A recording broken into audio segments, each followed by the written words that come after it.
عروسک نو آورده خانده، نو آورده مقصد چقدر دوستش می‌داری. بچه‌هایی که روز اول زن گرفتن چه خیلی است، یک محبت های یک عجیبه یا که دیگه ای پیشش دور نمیره. همین شهرم که رفتی تیز بگشته بو میبیای. مقصد همین خیلی از قوه داره که انسان به خودش جلب میکنه. مقصد محبت داری. ولی پیشش ندر آمده که آتا و چت فیراد میکنه. بچه همی جویو این قخته بالای زنک دنه پرتو. ولی نصیحت های کلانترهای ما در همین عروسیش بزن بچه همین خیلی است. خود ما نمید هممون بین یک دیگر صحبت بزن بچه. من دیگر جاها را بها نمیتونم، من خود اون چه که در بین خودمان میبینم. بچه هم بزن.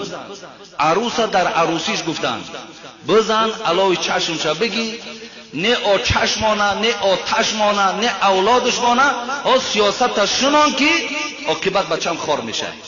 اما ببین خلاف گفته ای خدا، خلاف گفته ای رسول. اینجا در جوانی عزیز وقتی پدر مادر همین نصیحت در شما کردن، حبیب خدا میگه لا طاعت لمخلوق فی معصیت الخالق. وقتی اینا خلاف گفته ای خدا و رسول گپ زدن، بگو پدر مادر من تو را از جان من دوست میدارم، از زن من دیده دوست میدارم، لیکن این نصیحت نادرستی تو را قبول ندارم. پدر عزیز، مادر عزیز، تو مرا یک بار برای محبت زنک تربیت کن. آخه تو خودت قطعا پدرم 60 سال فقط زنازن کردین، دشتان کردین، اما چیزی نآموختیم. حیات ما را میخوای مثل حیات خودت کنی.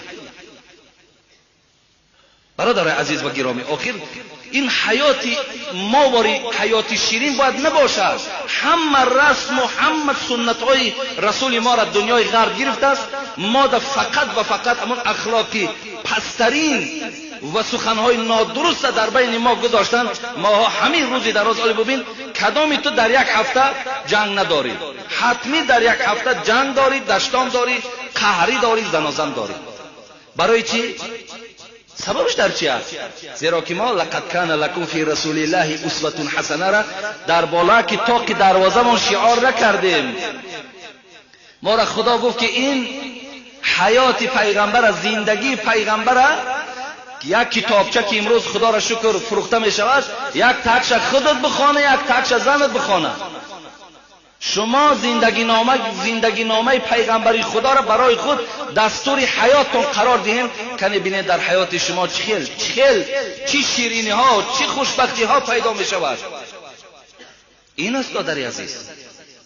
چی بود است که من زن ما از خانه پیش کردم، زن ما زدم، زن ما دشنام زدم. این اجازت نیست دادری عزیز، این حقارت ممکن نیست. برای من خواهر عزیز شما با طاقت باشین، پرصبر باشین، انشاءالله پروردگار همراه شما هست. و جوانی که به این عمل زیست چنگ زده ای، خدا به سوی خدا توبه کن. اگر توانی هر شرایطی که برای تو امکانیت میدهد دست میدهد، این زن همراه فرزند خود جمع کن، اونها را تربیه کن، اونها را خدا ترس کن. فرزندها تا بد اخلاق و فرزندها تا در راههای نادرست نگذار که آینده از پشت این فرزندان